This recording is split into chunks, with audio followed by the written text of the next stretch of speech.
로마서의 주제는 한마디로 복음입니다. 그래서 오늘 본문 읽은 곳에 로마서의 주제가 정확히 드러나 있죠. 복음의 뜻이 뭐예요? 기쁜 소식, 복된 소식 그런 거죠. 사이비 구원파 교주 박옥수가 기쁜 소식 선교라는 걸 만들었어요. 기쁜 소식 선교. 그래서 우리들이 기쁜 소식 그러면 꼭 구원파 같아갖고 그 말을 잘 못 써요. 속상하죠.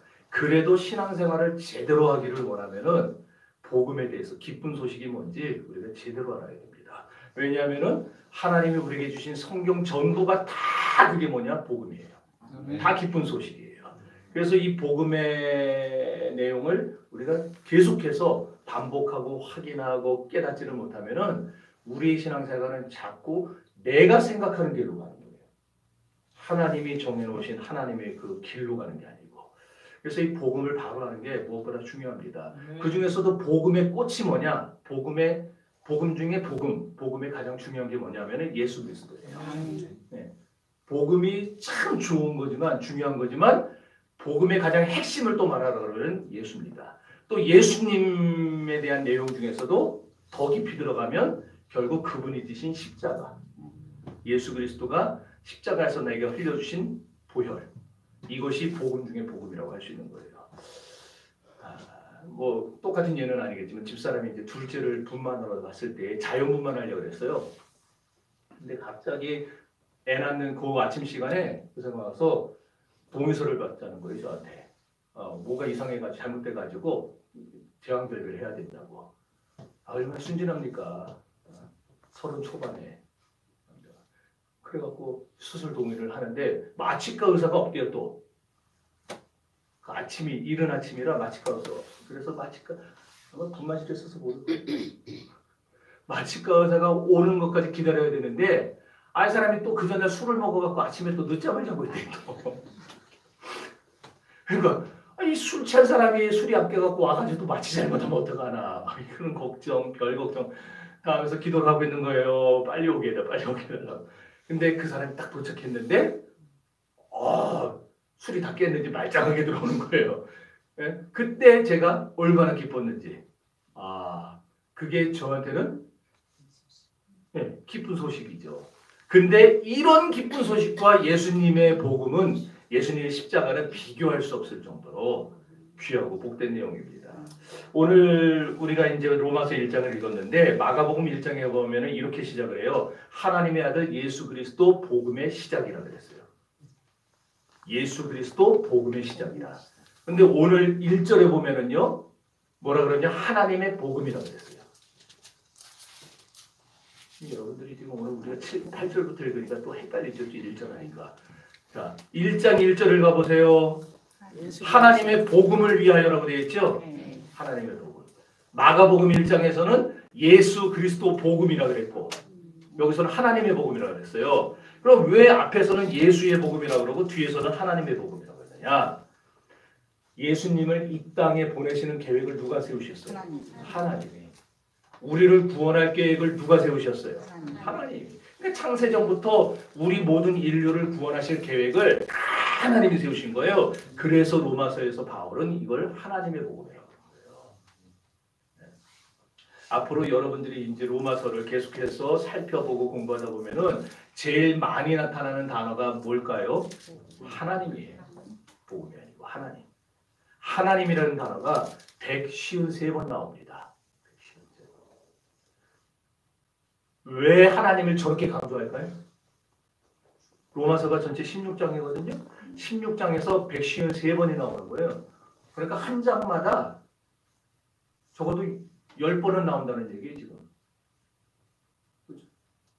왜 저렇게 많이 할까요? 하나님이라는 단어를. 네? 인류를 구원하려는 계획이 다 하나님께로부터 시작됐다는 걸 보여주려고. 그러므로 우리가 복음을 더 깊이 이해하면 이해할수록 우리의 마음은 누구를 향하게 되냐면은 하나님을 향하게 되는 거예요. 우리의 눈은 누구를 향하게 돼요? 하나님을 향하게 되고 우리의 입술은 누구를 향하여 열리게 돼요? 하나님을 향하여 열리게 돼요.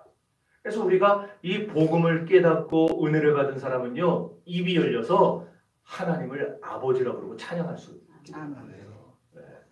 이제 이런 생각을 염두에 두고 로마서 11장 33절에 이런 내용 나옵니다. 다 같이 시작. 기쁘다 하나님의 지혜와 지식에 풍성하며 그의 판단을 헤아리지 못할 것이며 그의 눈을 찾지 못할 것이로다. 아무리 우리가 하나님의 마음을 헤아리려고 해도 우리의 머리로 헤아릴 수가 없어요. 결코 헤아릴 수 없어요. 도대체 나를 왜 구원하려고 한 건지 우리가 어떻게 합니까 그거를. 왜 나 같은 죄인을 대신해서 예수님이 독생자 예수께서 십자가 달려 죽으셨는지 여러분 그걸 이해하고 설명할 수 있는 분 있어요? 저도 못해요.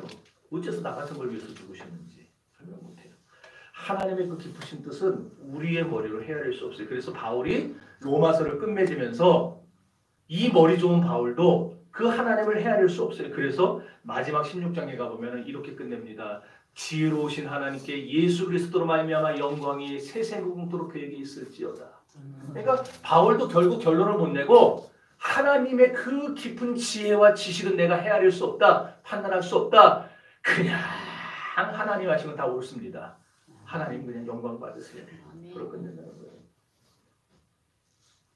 우리가 하나님의 저 깊은 뜻을 이해할 수는 없지만 그 하나님의 사랑 때문에 내가 구원받은 것을 깨닫는 성도라면은 하나님을 찬양하지 않고는 배길 수가 없을 겁니다.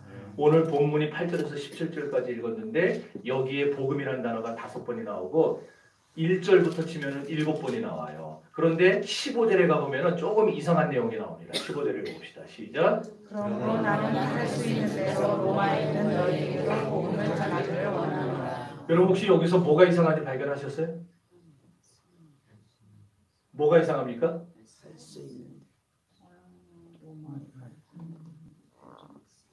할 수 있는 대로?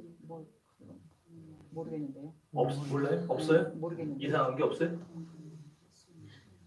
우리는 다 너무 이렇게 그냥 완전히 분위기에 젖어 있어가지고 뭐가 이상한지 모르겠어요?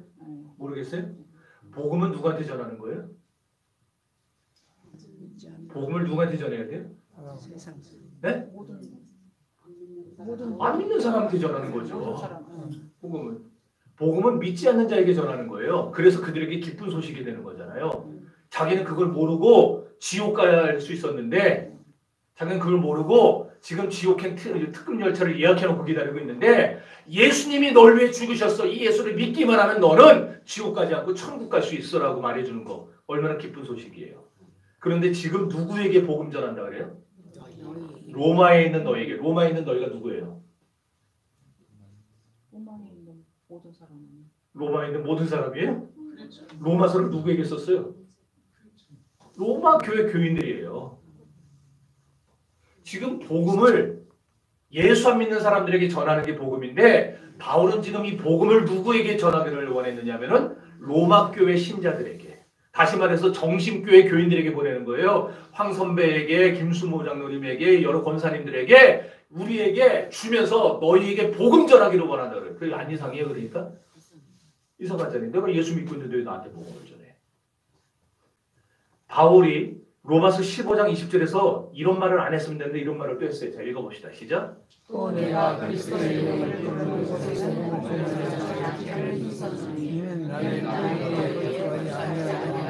자, 바울 스스로가 원칙을 세웠어요.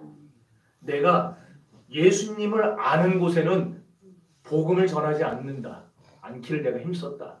남의 터 위에 건축하지 않는다.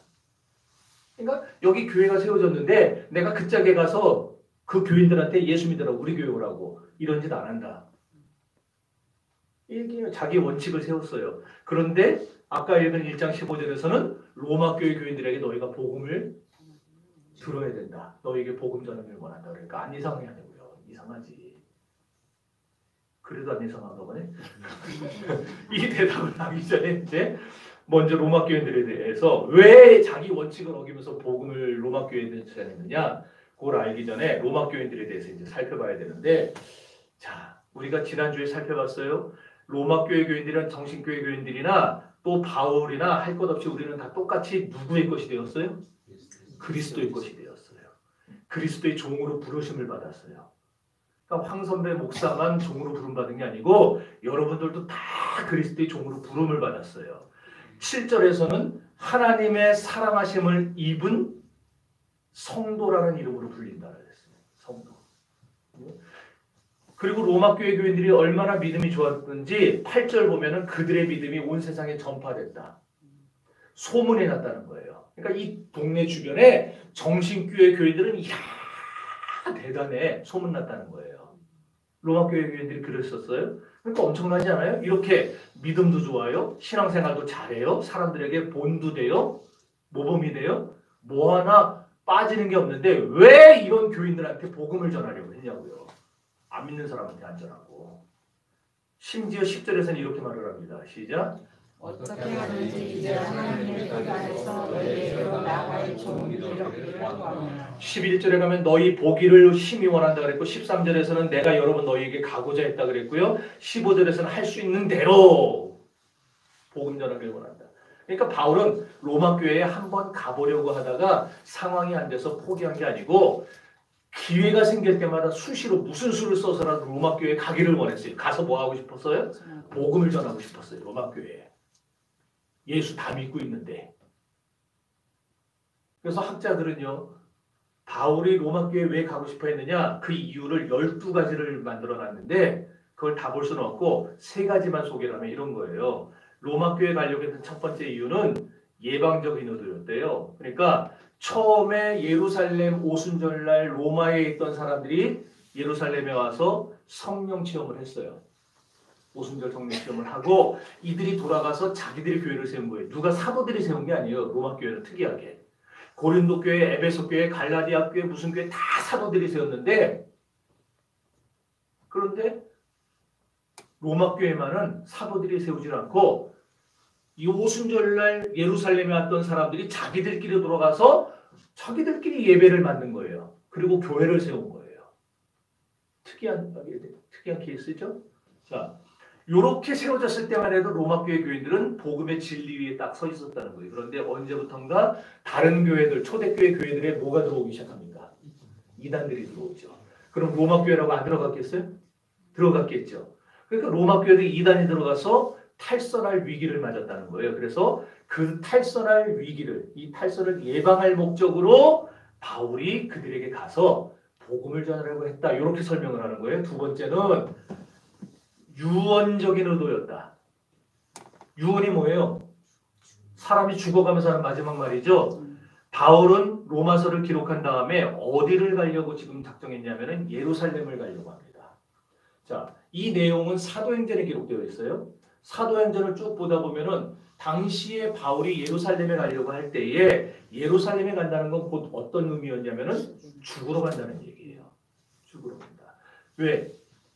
예루살렘에 누가 있냐면은 바울을 죽이기 전에는 먹지도 잠도 안 자겠다고 하는 인간들이 쫙 깔렸어요. 그러니까 바울이 예루살렘에 가면은 잡히면 죽는 거예요. 운 좋으면 사는 게 아니고 10중 팔고 잡히게 되어 있겠죠. 실제로 가면 잡히잖아요. 그래서 이때 아가보라고 하는 선지자가 어떤 예언을 합니까?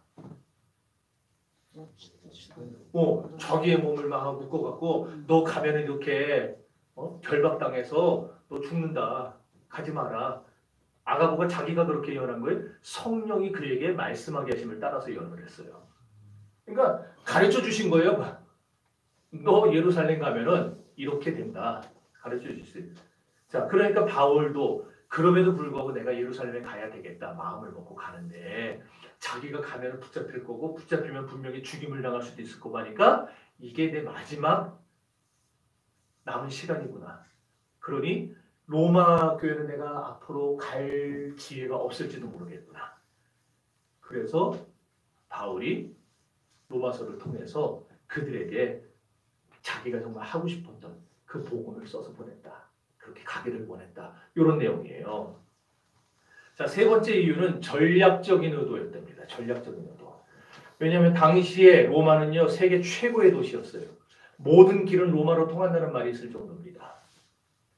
그래서 로마를 복음으로 정복하지 않고는 세계를 땅끝까지 복음을 전한다는 예수님의 명령이잖아요. 땅끝까지 이르러 증인이 되리라. 그 명령을 지킨다는 게 복음을 전한다는 게 이게 가능하겠어요? 로마를 정복하지 않고 로마를 복음으로 정복하지 않고는 이 명령을 지키는 게 불가능하다는 거예요. 그래서 로마는 바울에게 있어서 굉장히 중요한 이 전도에 있어서 전략적 요충지였어요. 그래서 자기가 직접 로마에 가서 미리 로마서를 통해서 그들에게 전해놓으면 어때요?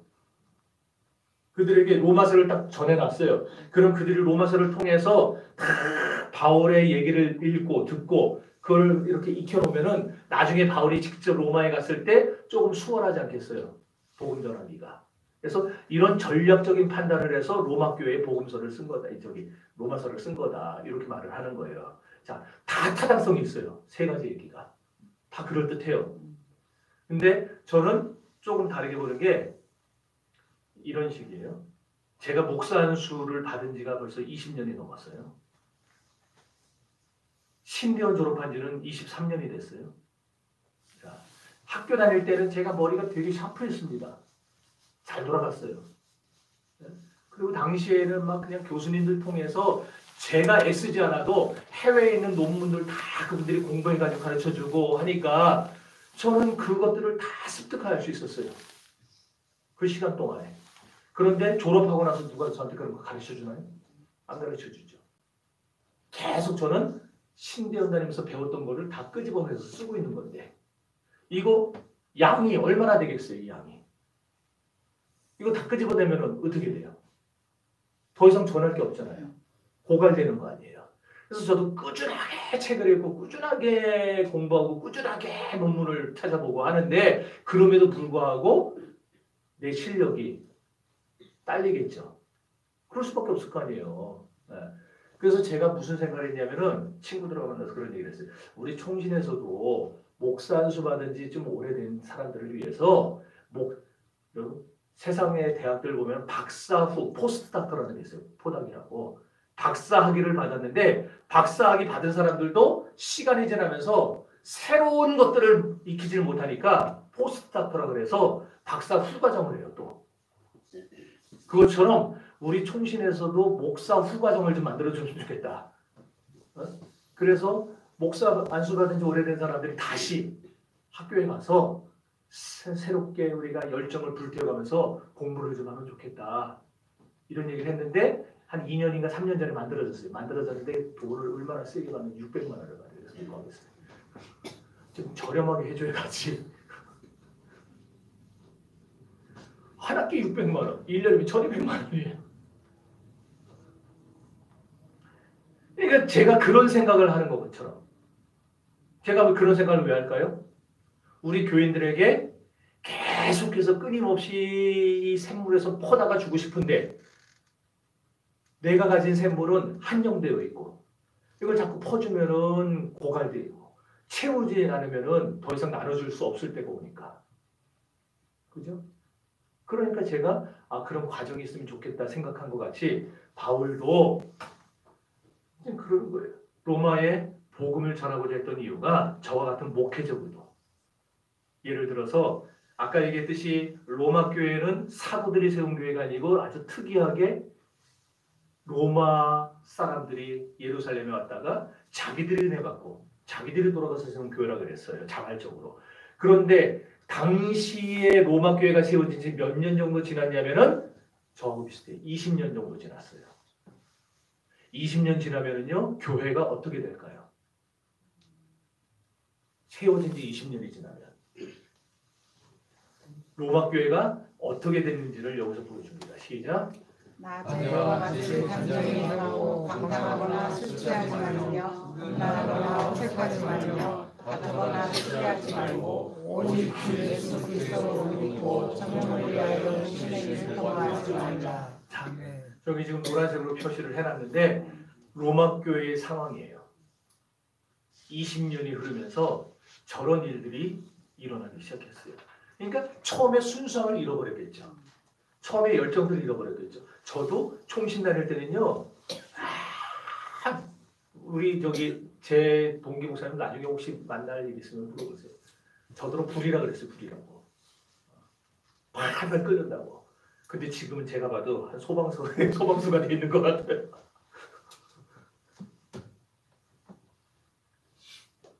처음에 그런 걸 자꾸 잃어버리는 거예요. 저 스스로도. 그러니까 로마 교회는 안 그랬겠냐고요. 그러니까 이런 사람들은 어떻게 해야 되겠어요? 제가 목사 후가정을 통해서 다시 제 열정을 불러일으키고 싶어하는 것 같이 이 사람들 또한 다시 처음의 복음으로 돌아가야 되겠죠. 처음의 복음을 다시 듣고 처음 받았던 은혜를 회복해야 될 거예요. 그래야 20년 동안 묵었던 그것을 다 벗겨내고 그들이 처음 가졌던 그 신앙으로 하나님에 대한 그 사랑의 현장으로 갈 수 있겠죠. 이런 이유로 바울이 로마 교회 교인들에게 가기를 원했고 그들에게 복음 전하기를 원했다. 이 얘기예요. 실제로 교회의 역사가 오래될수록요 영적으로 침체하고 죽는 경우가 상당히 많습니다. 제가 예전에 경북에 있는 어떤 교회 수요예배에 참석한 적이 있었어요. 어느 지역 하면 혹시나 눈치챌 수 있어가지고 갔는데 우와 100년 정도 된 교회였거든요. 그 당시에. 지금은 그러니까 100년 넘었겠죠. 숨 막혀 죽는 줄 알았어요. 얼마나 그냥 막 질식할 것 같아요. 교회 분위기가. 교회가 그리스도의 사랑 말을 많이 하는데 내가 사랑을 전혀 못 느꼈어요. 그 교회 들어가가지고 완전히 이렇게 잡아 누르려고 하는 예수의 사랑이 식어버린 교회들 얼마나 많습니까? 특히 교회 역사가 오래된 교회들. 우리 교회도 문제가 있을 수 있어요. 36년째예요. 36년째. 이미 다 힘 잃어버리고 열정 잃어버리고 그렇게 될 수도 있어요. 심지어 우리가 보는 교회들 보면은요 십자가의 그 피가 말라버린 교회들도 있어요. 예수의 피가 계속해서 우리가 기억하고 그 피 묻은 복음의 흔적을 가지고 사역을 해야 되는데 그게 다 말라버려가지고 겉보기에는 화려하고 겉보기에는 웅장한데 그런 걸 자랑할수록 영적인 힘을 잃어버린 교회들이 너무너무 많다는 거예요. 교회만 그런 거 아닙니다. 교회 내부로 들어가 보면은요 신자들의 경우는 더 심각합니다. 예수 믿은 지 오래된 교인일수록 예수 믿은 지 30년 되고 40년 된 교인일수록 영적으로 심각한 병을 앓고 있는 교인들이 너무 많아요. 정말 죄송한 말씀이지만 예수 그리스도의 복음을 진짜 필요로 하는 곳은요 교회 바깥보다 교회 안에 더 많을 수도 있어요. 우리는 교회 바깥에 저 사람들을 향해 복음을 전하고 저 사람들을 구원해야 된다고 말을 하지만 어떻게 보면은 교회 안에 더 심각한 사람이 많을 수도 있다는 거예요. 십자가 앞에서 다시 한번 깨어져야 될 사람들. 그런 사람이 교회 안에 드글드글합니다. 하나님의 사랑 앞에서 그 굳고 교만한 마음이 녹아져야 될 사람들이 세고 셌어요. 예수 안에서 다시 죽었다가 살아나야 될, 거듭나야 될 사람들이 교회 바깥에 많은 게 아니라 로마 교회 안에 많았다는 거예요. 바울이 볼 때에 20년이 지나면서. 그리고 오늘 정신교회 안에도 있을 수 있다는 겁니다. 교회는 오래 다녔어도 복음에 대해 무지한 사람들이 너무 많아요. 오랫동안 예수님을 믿었음에도 불구하고 십자가에 대해서 무지해요. 예수 그리스도의 보혈의 공로에 대해서 무지해요. 영생을 얻는 문제에 대해서도 무지해요. 오늘 우리 교회 안에 혹시 그런 분들이 없냐 이겁니다. 만약 있다면은 그 사람이 바로 오늘 복음을 다시 들어야 될 로마 교회 교인입니다. 설교하다 보면 자기는 아니라 그러겠지만은 복음에 대해서 거부 반응을 일으키는 사람들이 간혹 보입니다. 예를 들어서 동령교 탄생을 얘기하고 제가 십자가를 얘기하면 이제 눈을 감아버리는 사람들이 있어요. 눈을 감는다는 건 안 듣겠다는 얘기예요. 저는 또 승질이 못 돼서 또 얘기하죠. 늦더라고. 부활을 말하면 고개를 갸웃거리는 사람도 있어요. 이게 다 뭐예요? 거부 반응입니다. 그런 사람들이야말로 오늘 복음을 다시 들어야 될 사람들입니다.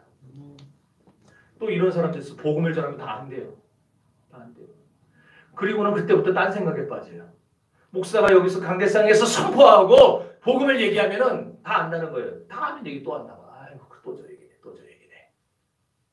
근데 알기는 죄송합니다. 알기는 쥐뿔 진짜 뭘 알아요. 물어보면 모르는데 이런 사람들이 저를 포함해서 오늘 한국교회에 너무 많아요. 그래서 이런 사람들이 저 같은 사람들이 오래된 예수 믿은 지 50년이 넘어가지고 아주 맨질맨질해진 이런 사람들이 복음을 들어야 영이 살아나기 때문에 다른 걸로 우리 영이 살아날 수 없어요. 예수의 십자가 복음만이 우리를 살리는 것이지 어떤 걸로 우리의 간증으로 살아나는 거 아니고요. 목사의 어떤 권면과 사랑으로 심각으로 살아나는 거 아니고요. 예수의 피 묻은 복음이 그 마음에 들어가야 살아나는 거예요. 그러니까 이렇게 맨질맨질해진 사람들에게 목사는 뭘 해야 됩니까? 복음 전하는 것밖에 없어요. 복음을 전하고 또 전하고 또 전하고 또 전하고 매일 똑같은 복음을 전할 수밖에 없는 거예요. 아, 또 저 얘기네. 우리 목사님 또 저 얘기네. 하도 어쩔 수 없는 거예요. 계속 복음을 전해서 언젠가 그 귀가 열려서 그 복음이 그 귀에 들어가야 되니까. 그러면 사니까. 바울도 이런 목회적 마인드 때문에 로마 교회에 복음을 전했다는 거예요. 사랑하는 성도 여러분, 로마 교회만 복음이 필요한 게 아닙니다. 복음은 이 시대에 우리 모두에게 필요합니다. 우리가 복음을 다시 들으면, 저와 여러분들이 복음을 다시 들으면 어떤 일이 벌어질 것 같습니까? 구원의 감격이 회복돼요. 여러분, 구원의 감격을 맛봤고 막 그 희열 가운데서 살았던 경험, 기억들이 있으실 거예요. 그럼 지금도 그렇습니까? 지금도 여러분들이 정말 구원의 감격 때문에 견딜 수가 없고 예수 처음 믿었을 때 그 느꼈던 신비하고도 충격적인 그 감격들, 감사들, 그게 여러분 안에 계속 살아있습니까? 모태신앙으로 태어나서 너무 어렸을 때 또는 너무 어렸을 때 교회를 등록해가지고 진짜 이 거듭나는 게 뭔지도 모르고 살다가 어느 날 인격적으로 주님을 딱 만났을 때 그때의 감격, 그게 여러분에게 있습니까? 만일 여러분에게서 그런 감격이 지금 기쁨이 희미해져 있다면, 내가 그런 감격을 느꼈던 게 언제였던가 이러고 있다면 여러분들은 바로 지금 복음을 다시 들어야 되는 사람들입니다. 아니에요? 여러분 안 듣고 싶어요?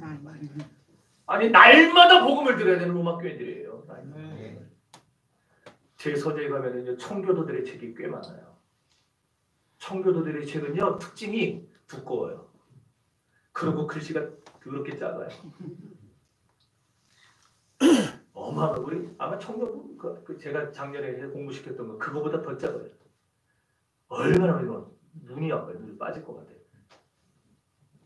책도 두껍고 설교 한 편이요.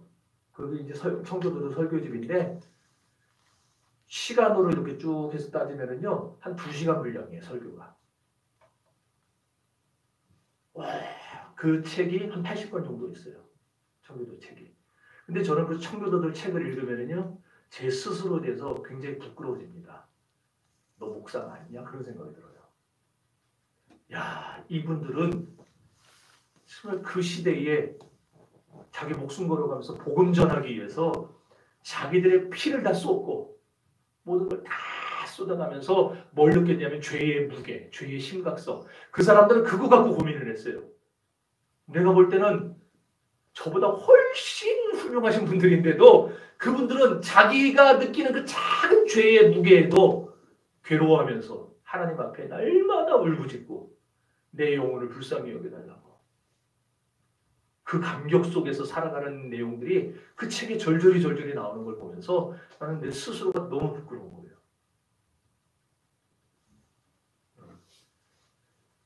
물론 저도 구원의 감격을 느껴본 경험이 있어요.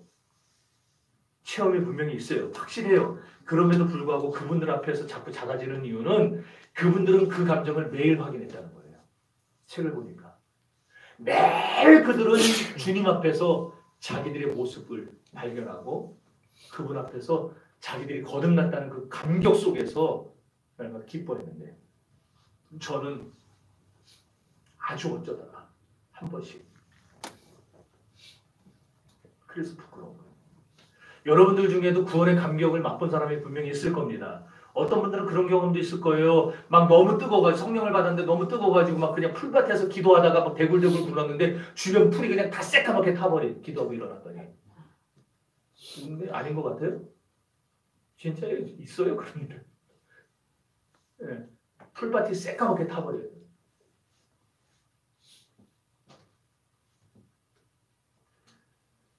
어떤 분은 아주 조용하면서도 또 반대로 경건하게 구원의 감격을 또 경험하는 사람도 있겠죠. 자기 뭐 기질대로 받는 거니까. 감격의 정도는 다르겠지만 뭐가 됐든지 간에 여러분들은 구원받은 그 감격을 오늘 다시 회복하시기를 바랍니다. 그리고 매일 그 감격을 되새기면서 살아갈 수 있기를 바랍니다. 복음을 다시 들으면서 하나님께 받았던 감사와 감격을, 기쁨을 회복하고 살아가시기를 바랍니다. 다양한 방법들을 통해서 예수 그리스도를 여러분의 심령 한가운데에 모시고 그분이 나를 위해 무엇을 해주셨는지를 잊지 말고 깊이 묵상하며 사는 삶을 사십시오. 그리고 언제든지 예수 그리스도, 십자가, 구원, 죄사함, 영생, 하나님 나라와 같은 여러분이 너무나 잘 아는 메시지를 들을 때마다 아이 또 저 얘기네 하지 말고 그런 메시지가 나올 때마다 여러분 다시 한번 억지로라도 귀를 열고 들어보세요.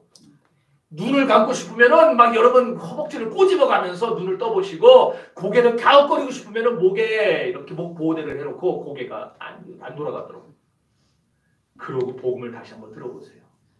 천천히 한마디 한마디 다시 한번 새겨보면서 들어보세요.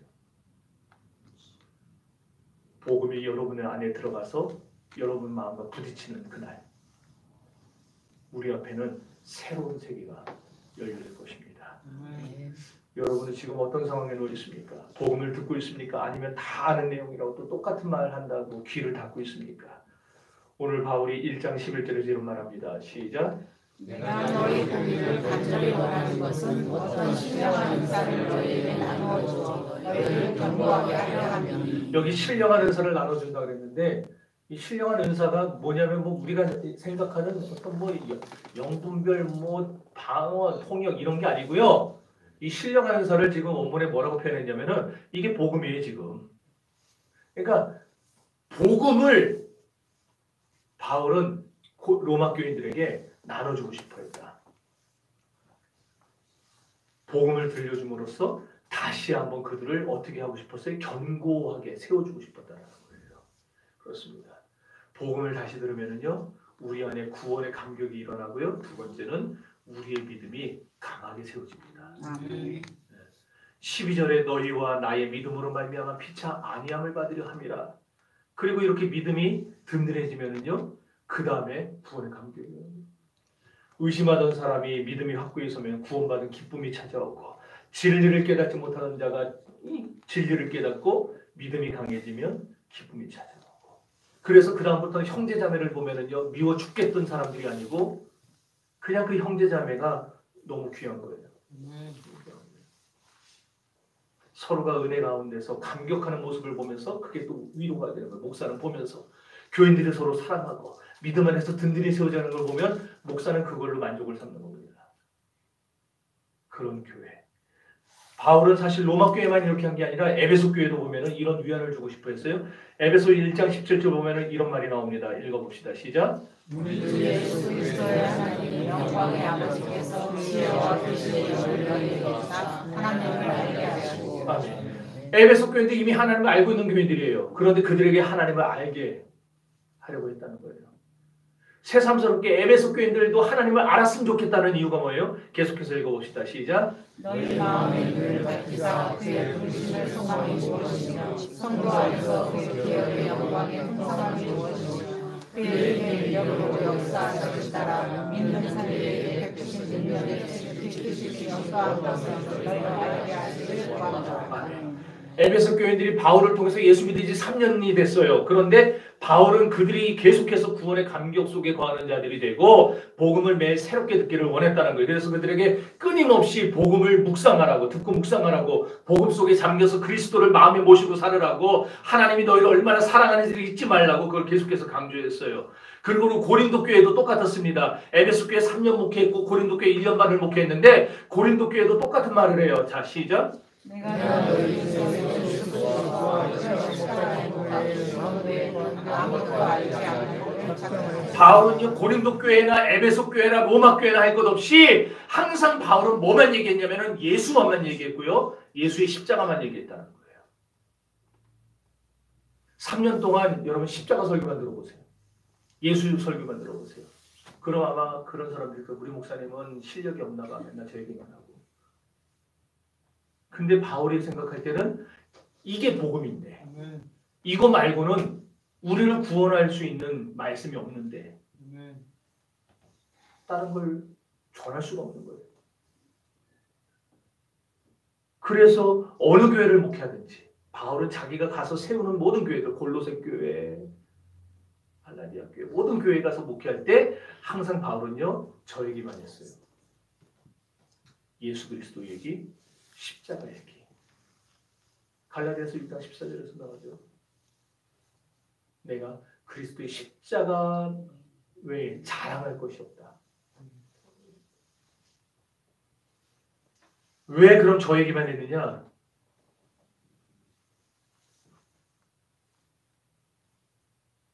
로마 교인들에게 왜 그럼 바울이 저렇게 예수님 얘기, 십자가 얘기만 했느냐?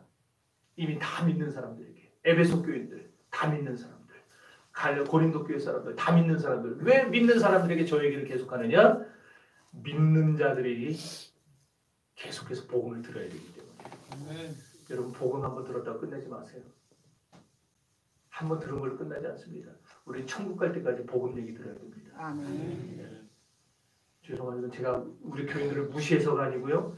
우리 정신교회 안에도 복음을 듣고 다시 태어나야 될 사람들이 있어요. 다 안다는 악한 교만을 버리십시오. 어휴 저 말, 어휴 또 똑같은 말. 혹시나 설교를 들으면서 이런 생각이 들는다면은 우리는 이미 구원의 감격이 식어버린 사람들이에요. 구원의 감격이 있는 사람들은요 복음 얘기하고 예수 얘기하면은 아까 뭐라 했어요? 기쁨이 와요. 기쁨이. 그렇지. 예수께서 나에게 죽으셨지. 예수님이 나에게 자기 몸 버리셨지. 예수 십자가에 앞서 나는 지옥 갈 수밖에 없는데 예수님이 나에게 죽으시면 천국 가게 됐구나. 그냥 복음 얘기 들으면 우리 안에서 기쁨이 솟아나게 되어 있는 거예요. 그러니 그 복음 얘기 들으면서 아유 또 저 얘기 아유 지겨워 죽겠네. 이러면은 그 사람은 자기를 점검해야 돼요. 나는 어떤 사람인가? 제가 이 교회에 부임하고 나서 새가족 프로그램을 만들었죠.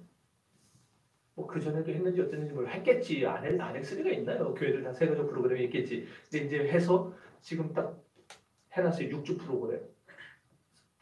그 전에 부목사님한테 맡겨놨더니 너무 어렵게 만들어가지고 제가 금년에 완전히 다 쓸어붙여가지고 복음에 대한 6가지 주제로 해가지고 간략하게 만들어놨는데 우리 교회는 그래서 누가 오더라도 새가족 교육을 받아야 돼요.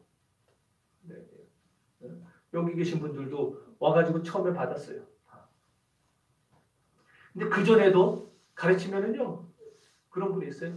나 이거 받기 싫어서 안 나온다고. 딴 데 가겠다고. 그 가시라 그랬어요. 안 받으면 우리 교회는 될 수 없습니다. 왜 안 받으려고 그러는지 아세요? 그분들이 왜 안 받으려고 그럴까요? 안다고. 예수님 지금 가르치는 게 예수님, 하나님, 성령님, 그 다음에 성경, 교회 이건 나 다 안다는 거예요. 교회를 오래 다녀서 내가 장로인데 내가 권사인데 내가 집사인데 다 안다는 거예요. 유치하게 내가 이걸 또 배워야 되냐고. 그래서 더 받아야 된다. 이미 우리는 나는 은혜 받은 줄 알고 이미 진리를 다 안다고 하는데 그렇지 않아요. 오래 신앙생활하면서 희미해졌어요. 목사도 희미해지고 있는 판인데 저도 제 열정과 그 뜨거움이 지금 자꾸 사라지고 있는데 구원의 감격이 식어버렸을 수 있어요. 그래서 그걸 기초부터 다시 가르치는 거예요. 다 알지만 알아도 가르치는 거예요. 그럼 듣다가 혹시나 구원의 감격을 잃어버렸던 사람은 그걸 들으면서 회복이 되라고 깨달으라고. 사랑하는 성도 여러분, 이미 예수 믿은 지 20년이 지난 로마 교회가 복음을 다시 들어야만 했던 것처럼 오늘 저도 여러분도 우리 날마다 그리스도의 복음을 다시 들어야 됩니다. 아멘. 로마서 1장 15절 다시 읽어봅시다. 시작. 그러므로 나는 할 수 있는 대로 로마에 있는 너희에게로 복음을 전하기를 원하노라. 여기 여러분의 성경에다가 로마에 있는 너희에게도 그렇게 돼 있죠? 로마에 있는 너희에게도를 정신교회에 있는 여러분의 이름을 쓰세요. 누구예요? 그러니까 정신교회에 있는 황 선배에게도, 정신교회에 있는 아무개 누구예요? 그럼 여러분들 앞으로 혹시 이 로마서 이 본문을 읽을 때마다 여러분 그렇게 읽으셔야 돼요. 나는 할 수 있는 대로 정신교회에 있는 누구에게도 복음 전하기를 원하노라. 지금 이 말이 누구의 말입니까? 누구의 말이에요? 누가 하는 말이에요? 바울이 하는 말이에요?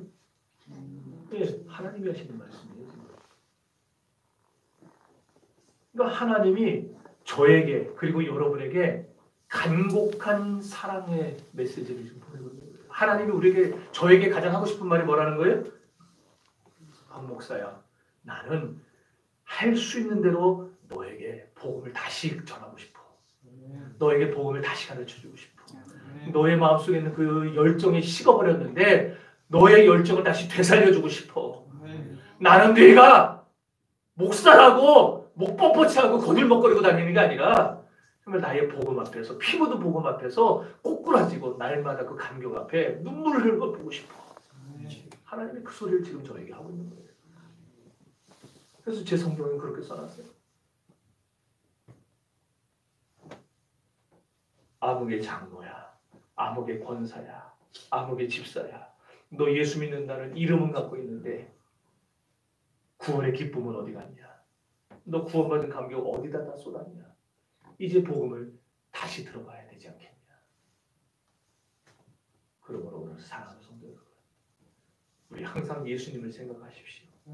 그것이 복음을 듣는 것입니다. 그러면 갑바도기아 성도들처럼 말할 수 없는 그 영광스러운 감격 속에, 즐거움 속에 우리의 가슴이 막 벅차오르게 될 것입니다. 날마다 예수님의 말씀과 행동을, 예수님의 그 하신 일들을 묵상하시기 바랍니다. 여러분 걸어가시면서도 십자가를 묵상하시고, 바빠서 정신없을 때에도 주님을 묵상하시고, 피곤해서 세상 살맛 없을 때도 묵상해보세요. 잠 못 이루는 밤에도 십자가를 묵상해보세요. 하나님의 자녀가 되었다는 특권의식을 잊지 마세요. 그러면 어떤 상황 속에서도 여러분들은 자존감을 잃지 않게 될 것입니다. 할 수 있는 대로 자주 눈을 열어서 예수님이 열어놓으신 그 천국의 문을 바라보시기를 바라요. 그래서 세상 그렇게 되면은 세상의 값비싼 것들이, 여러분이 그전에는 너무 부러워서 그냥 미치게 했던 것들이 이제는 더 이상 부럽지 않을 겁니다. 왜? 내게는 복음이 있으니까. 내게는 예수가 계시니까. 말로 표현할 수 없는 소망이 여러분의 가슴 속에 계속 꼽히게 될 것입니다. 그것이 우리가 복음을 계속 듣는 거예요. 여러분들이 어떻게 복음을 계속 들을 수 있느냐? 날마다 묵상하세요. 날마다 주님을 생각하세요. 그래서 찬송가 94장, 여러분 잘 아는 찬송이 있죠. 우리 찬송은 이렇게 번역을 해놨더라고요. 주 예수보다 더 귀한 것은 없네. 세상 두 귀와 바꿀 수 없네. 그렇게 번역을 해놨어요. 근데 영어 찬양은 직역을 하니까 이런 내용이에요. 나는 은이나 금보다 예수님을 더 갖고 싶어요. 백만장자가 되는 것보다 차라리 그분의 사람이 되고 싶어요. 집이나 땅보다 예수님을 더 갖고 싶어요. 광대한 영토를 다스리는 왕이 되는 것보다, 무서운 지배력을 지닌 능력자가 되는 것보다 차라리 못 박히신 예수님의 손에 이끌리기를 원해요. 오늘 이 세상 그 어떤 것보다 차라리 예수님을 더 갖고 싶어요. 이걸 직역해가지고 영어 찬송으로 들어보니까 와, 얼마나 감격이 되는. 난 정말 예수님을 다시 갖고 싶어 하는 거. 야, 나는 내가 좋은 집 사는 거, 뭐 그냥 큰 교회 하는 거, 이런 것보다 정말 매 순간 나는 예수님을 더 갖고 싶어서 몸부림치고 있는 거야. 오늘 우리들 중에 예수님보다 더 좋은 것은 없고 구원받은 것보다 더 기쁜 것은 없다고 말하는 분이 여기 계시다면은 그분은 구원의 감격이 살아있는 분입니다. 저는 그런 구원의 감격이 살아있는 사람이 우리 교회에 가득하기를 바라요. 아이들서부터 노인에 이르기까지 다 나는 예수님만 생각하면 너무 좋습니다. 나는 예수님만 생각하면, 나는 예수님만 있으면 됐지, 다른 건 좀 없어도 괜찮습니다. 이렇게 말하는 사람들. 이 말이, 제가 지금 한 이 말이 혹시나 나를 두고 하는 말 같다라고 생각이 든다면 그분은 구원의 감격이 살아있는 분이에요. 저도 여러분도 이런 구원의 감격을 가지고 세상을 살아갈 수 있게 되기를 주님 이름으로 축원합니다. 아멘.